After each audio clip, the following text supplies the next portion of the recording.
Joining me now on News9 Live is a very special guest. I'm joined from Tel Aviv by Ms. Tal Heinrich. She's the spokesperson for the Israeli Prime Minister Benjamin Netanyahu. Ms. Heinrich, thank you so much for speaking to us. First and foremost, my heartfelt condolences over the horrific loss of lives in Israel. Thank you, Neha, and thank you, the Indian people, for the moral support that we are receiving here in Israel. It is all being felt on the ground. We're very appreciative of it. Absolutely. The Indian Prime Minister made it abundantly clear that the people of India stand with the people of Israel in this difficult hour. But let me talk to you about, the counter-offensive that's been launched by Israel. There have been days and days of airstrikes. How soon can we expect a ground invasion of Gaza? So I cannot go into detail and talk about the specific tactical military operation moving ahead. It's something that is being discussed in the highest levels here in Israel, the military brass and our government. And when the time is right, one can expect that Israel will move into stage 2 and stage 3 of the operation in Gaza to dismantle Hamas. What we can say is that the goal of what we're doing in Gaza right now is very clear, and we stated it from day one, and that hasn't changed. We want to make sure that by the end of this, Hamas will no longer have the military capabilities to hurt us as they did on the October 7th massacre. We will destroy their military wing and their governance bodies. Okay, that very clearly is your end game. But, I'm going to ask you this. You and the Prime Minister have said we're going to wipe out Hamas and change the political leadership of Gaza. We're not interested in controlling life in Gaza. But then some people are asking who's going to replace Hamas? And with Iran's support, is there really a guarantee that the new regime will not challenge Israel going forward? These are all very good questions that we will address and that are being discussed right now in the highest levels. We have different contingency plans. We're also discussing them with international partners. These are not only discussions that we hold amongst ourselves, but as I said before, we are not there yet. First, in order to really address these questions, we have to complete stage 1. And stage 1 means taking out Hamas. We have decided as a nation that we can no longer live next to an existential genocidal threat, the threat that Hamas poses. What happened on October 7th, this massacre can never, ever happen again.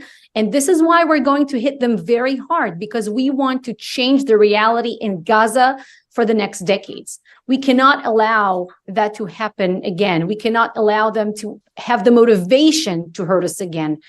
That's why we're operating.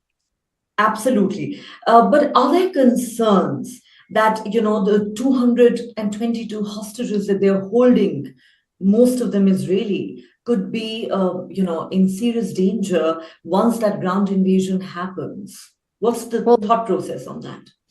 The fate and the condition of 222 Israeli hostages in Gaza right now it's the top of mind for every person in this country right now. We want to see them back home, and we will bring them back home. What we are doing is that we're calling on Hamas to immediately and unconditionally release them. We are also calling on the international community to stand by us and back our demand that the Red Cross pays them a visit and examines their condition.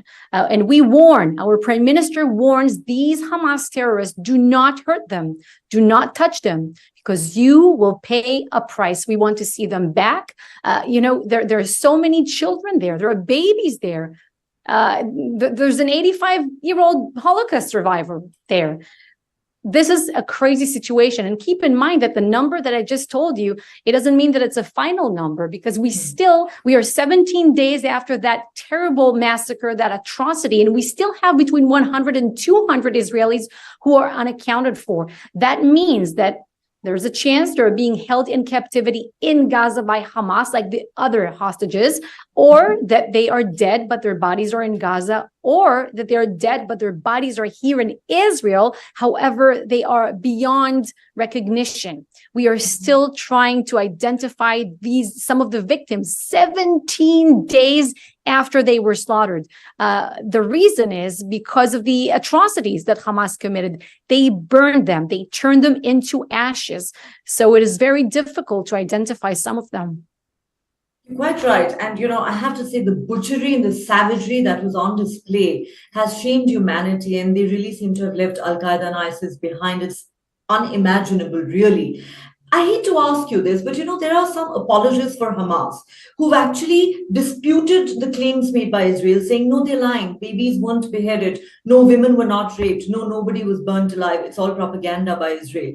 I wonder, does Israel think that it might want to share with the world the gruesome evidence of what actually happened on the 7th of October at some point in time going forward? That's a good point. And in fact, just this morning, we did. Some of these atrocities that they committed, I understand that it is just beyond the comprehension of normal people, of civilized people like you, me, and your viewers.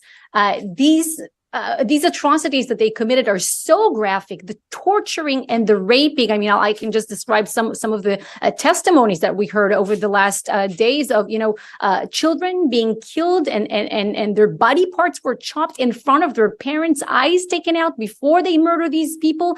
The raping, the way they burned babies in their cribs, it's unbelievable. So to your point, I know that some people in the civilized world cannot even believe some of these images, even when they're seeing them. So what we did is that we called on international journalists this morning. The IDF spokesperson unit did it, and they organized a special screening. I think it was about 40 or 50 minutes, I'm not sure, of a compiled video that presented all the footage that also Hamas recorded and boasted about, and they show them some of the atrocities. We cannot put out some of the things that they saw, but I'm sure that these international journalists will go back to their channels, their newspapers, and will scream to the world what they saw. And it's very important. It is terrible. You said it before. They are worse than ISIS, or international leaders who came here and saw it firsthand even repeated that. Some of them, Olaf Scholz, the Chancellor of Germany, said these are the modern day Nazis. It's worse than ISIS in a sense that, first, the atrocities that they committed, because I don't remember ISIS really beheading babies and burning babies and so on. And the second thing that is important to remember is that unlike ISIS, Hamas has a state sponsor behind them. They have Iran, that is providing more than 93% of their budget. You're quite right.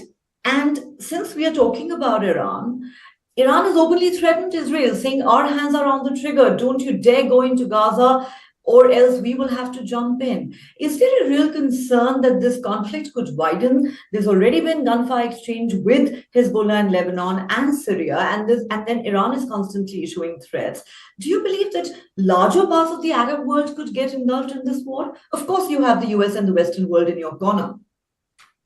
Neha, we certainly hope not. We certainly hope this wouldn't be the case, and that Hezbollah, that is an Iranian proxy in Lebanon, fully backed by Iran, would not intervene and will not turn this into a full-fledged war on our northern front. But if we are required to address an emanating threat from Lebanon's territory, we will do so. And we will do so very, very decisively, just like what we're doing against Hamas right now, because we cannot live with monsters in the north and we can't live with monsters in the south. We will make sure that Israelis are safe and secure. We cannot allow, we're not going to compromise the security of our people. We have done so in the past when we were required to act on different fronts. In 1967, 1973, we had wars in which we were attacked on multiple fronts, and we won these wars because we know what it takes to survive in this neighborhood. And we will not tolerate this. And we will regard Lebanon responsible for any kind of threat emanating from its territory.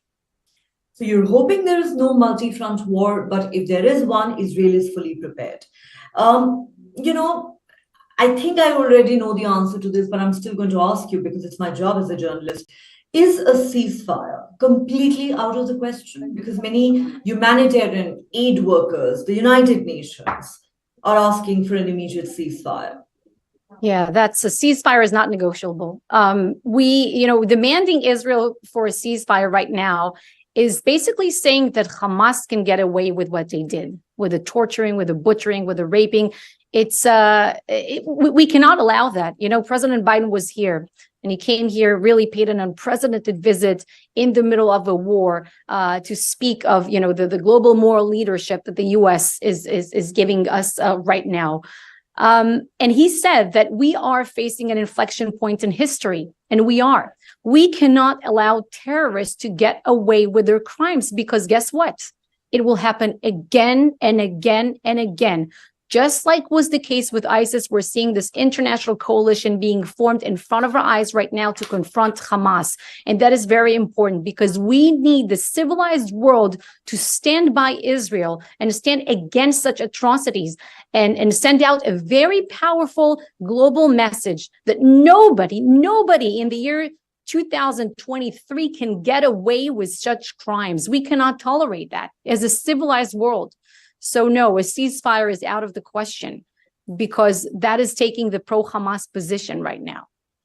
Ceasefire is out of the question. Now, I would be remiss in my duty as a journalist if I did not ask you this question. It is my job to play the devil's advocate. There are many people who are saying what the New York Times has echoed today. There is an opinion piece in the New York Times today, and I'm quoting it.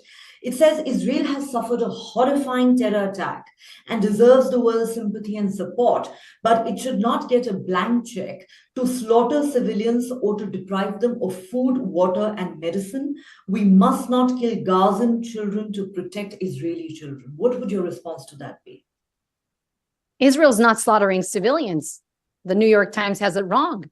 Hamas are the ones responsible for anything that is taking place in Gaza right now. We are not targeting civilians. We do not want to see civilians getting hurt or suffer, unlike Hamas. This is what they want. This is what they're doing. They are using their population as human shields. We are telling them to evacuate, move to the south. We have created designated safer havens for you where humanitarian aid is awaiting, where food, water, and medical supplies are available. This is what Israel is doing. We do not want civilians caught in harm's way. That is Hamas is doing. It serves their goals. Okay, you're saying we're not killing civilians. However, the Palestinians say that more than 4,800 civilians have been killed. More than 1,000 of them were children. And the criticism in many quarters against Israel today is that it is countering atrocities with atrocities, war crimes with war crimes, and imposing a collective punishment on the Palestinian people for what Hamas did. What would you say to those people? Again, Israel is not targeting civilians. We did not start this war. We do not want this war. We didn't even expect this war. We were dragged into this war by Hamas when they butchered us on October 7th. Now, again, we don't want civilians to get hurt. However, in every conflict since the beginning of history, in every war, even in justified wars like this war that is just, there are unfortunate civilian casualties, but these casualties are not on Israel's hands. They are the result of Hamas's doing. The blood is on their hands, you're saying. Mm-hmm. Now, as more and more people die in Gaza, and we're told most of them are civilians, are you concerned that the world's stand might shift in the coming days? The mood may turn against Israel somewhat. There is no doubt that there's been tremendous support and sympathy for Israel in the first few days after the horrific 7th October attacks. But are you concerned that the mood could change as the death toll in Gaza goes up? We expect the civilized world to stand by us when we were victims and when we are victorious. When we were victims on October 7th of Hamas's butchering, and when we will be victorious once we are done with Hamas. Our cause is the just cause. We are on the global front lines of the war against terrorism right now. So we want the support of the civilized world. We don't need the support of anyone else but the civilized world. And you believe it will continue? We hope it will continue. And we are getting very reassuring messages of support and solidarity from so many world leaders. And, so many around the world, individuals, I'm not even talking about the leaders, are writing to us, are showing support, are asking us, how can we help Israel? What can we do? The support is incredible because people in the world, in the civilized world, are smart people. They know how to tell the difference between right and wrong. And that is why they support Israel. And we are grateful for their support because moral clarity is so important right now. All right. Russia and China have been very critical of Israel, along with some Arab countries. One wonders if the conflict could, in fact, widen in the days ahead. But that apart, I also want to ask you, the Palestinians say that, Israel is going after Hamas. Hamas controls Gaza. There is no Hamas in West Bank. Why then is it that the number of Palestinians killed in West Bank this year is the highest in 2 decades? Why are Palestinians dying in West Bank when there is no Hamas there? Again, it's an allegation against Israel. What would you say? In fact, there is Hamas there. There is Hamas there, and there's Palestinian Islamic Jihad there. We are acting in every front to secure the safety of our people. So as we said, we will not allow monsters in the south. We will not allow monsters in the north to act against us and risk our lives, our safety. And we will not allow that in the east. For that reason, the IDF has carried out an operation to arrest terrorists and people involved in terrorist activity, also in the area of Judea and Samaria. You refer to it as the West Bank. So that is the only reason why we are operating there. You know that in recent months and in recent years, so many terrorist activities that murderous terrorist activities that brought to the killing of our civilians have emanated from this area. So we are not taking chances right now. If you are involved in terrorist activity against Israel, against Israeli civilians, we will take action. Okay. Of course, they call growing Israeli settlements in the West Bank as a grave provocation. But we will discuss that on another occasion. I want to ask you once again, what is Israel's end game? Yes, you want to wipe out Hamas, but what happens after that? Who's going to be in charge of Gaza? What happens next? There are some who are saying Israel is going into this war without actually having a clear idea of how it's going to end. There are different contingency plans that are being discussed right now, but we cannot comment on these right now because we're not there yet. First, we have to complete stage 1, and stage 1 means taking out Hamas. We have decided that Hamas can be no longer. We can no longer live next to a monstrous, murderous regime that threatens the lives of Israeli citizens. That is not a question. So first, we will complete this mission, and it will take time, our prime minister said, and we are all ready for that. We are backing our soldiers, and the entire nation is united. The civilian front, the military front, we are all focused on one thing and one thing alone, and that is dismantling Hamas. And once we do, it will be a great time to conduct another interview and talk about contingencies. That is not the time right now. I understand. Point well taken. But you speak for the Prime Minister of Israel. So I have to ask you this. There is a perception that there is growing anger at home as well against Prime Minister Netanyahu, that people are angry, of course, with Hamas, but there is some anger that's been directed at the Prime Minister.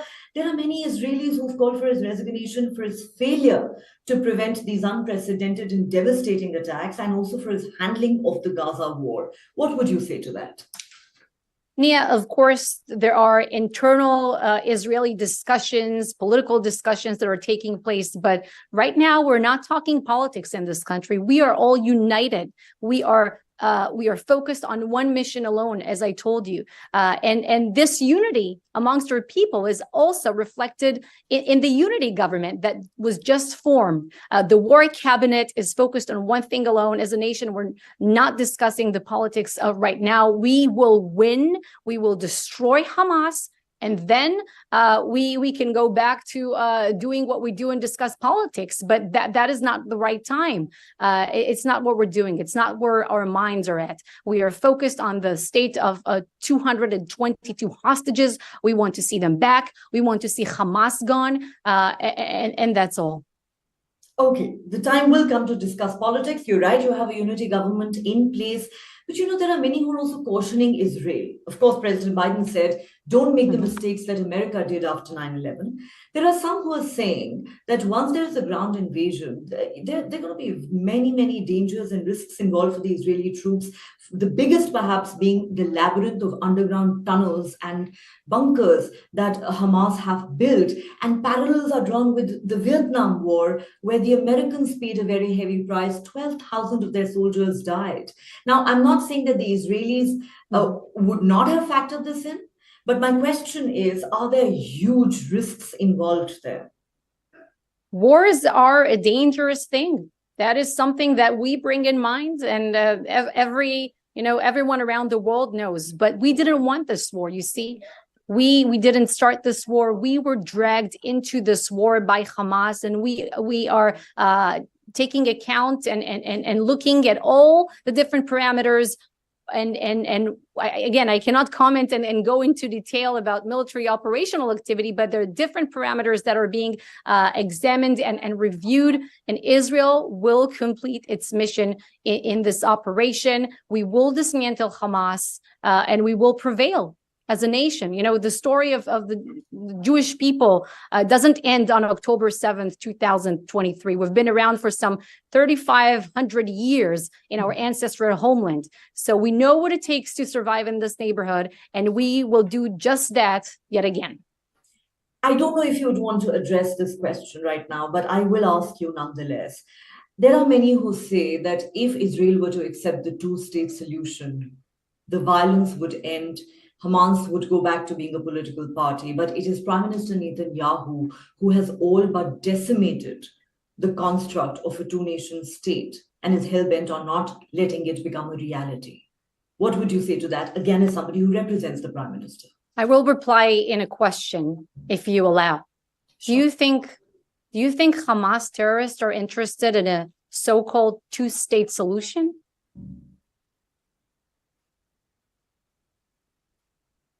Doesn't look like they want peace, but the rest of the Palestinians do. Hamas are not interested in a two-state solution. Hamas is a military wing. It's a governance body in the Gaza Strip. But you know what? Unfortunately, Hamas is also an ideology. And this ideology is often manifested in the chant from the river to the sea, which means a Judenrein, a Jewish free state between the Mediterranean Sea and the Jordan River. And the October 7th massacre was in fact the manifestation of this chant, of this slogan that is so widespread. We will not let them complete their mission, the Hamas mission. How long do you think this war could last? Well, we have all the patience in the world because we are determined to complete our goal. And as our Prime Minister said, it will take as long as we need it to take. We're not going to budge. We're not going to change our objectives, our military objective. That has remained unchanged. We want to destroy Hamas. Final question. Number one, do you have any thoughts on the unprecedented intelligence failure that led to these attacks? A lot has been said about that. It's shocked the world. One. And two, do you think 7th of October has changed Israel and the Israeli people and their psyche forever? The scars will be very, very difficult to heal. We are not the same nation as we were at 6 a.m. on October 7th. We are a different nation right now. We are a nation in pain. in deep pain and in mourning. Everyone in this country knows someone who was injured, killed, abducted, or someone who's serving on the front lines, someone who has joined the military reserve or the civilian effort to make sure that the people here are safe. So we're not the same nation. The implication and the aftermath of what had transpired here might take different shapes, and time will tell. You and I will have this conversation in a few months, a few years, and we will see where is the heart of hearts and the center of gravity of the Israeli public. Time will tell. Different conceptions are being re-examined now. People are changing their views. It's a very natural thing, obviously. But to your other question, we usually take pride in our intelligence. And obviously, there was a major failure here. And tough questions have to be asked. These questions will be addressed as in previous conflicts, previous rounds. We have conducted inquiries because we have to draw important lessons from what happened here. We cannot ever let it happen again. But right now, it is not necessarily the best time and place to do it. We are drawing some lessons as we go, as we're acting, because it's important that we don't repeat them while we are fighting to defeat Hamas in Gaza. But some of the bigger questions that you raised are very, very important, of course, are things that will be addressed later on, not now, because we have to keep the focus on dismantling Hamas. Well, you're quite right about that. Of course, there has been criticism of Prime Minister Netanyahu. Some say that the Egyptians had warned Israel, but the warnings were downplayed. And then there are others who say that the Prime Minister was too busy quelling dissent at home and took his eye off the ball. Any thoughts on that before we let you go?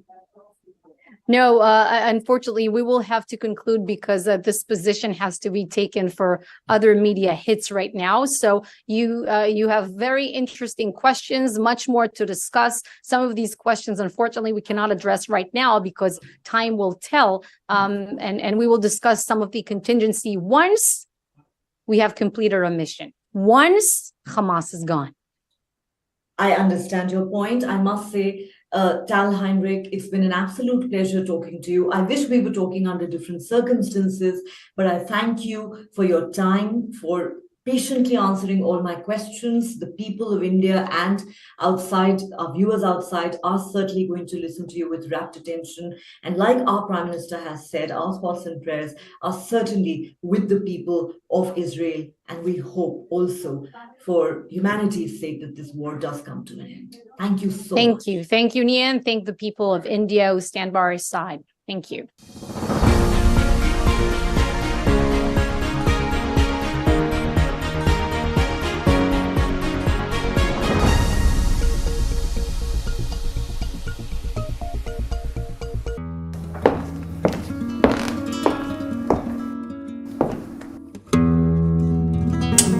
Hello everyone.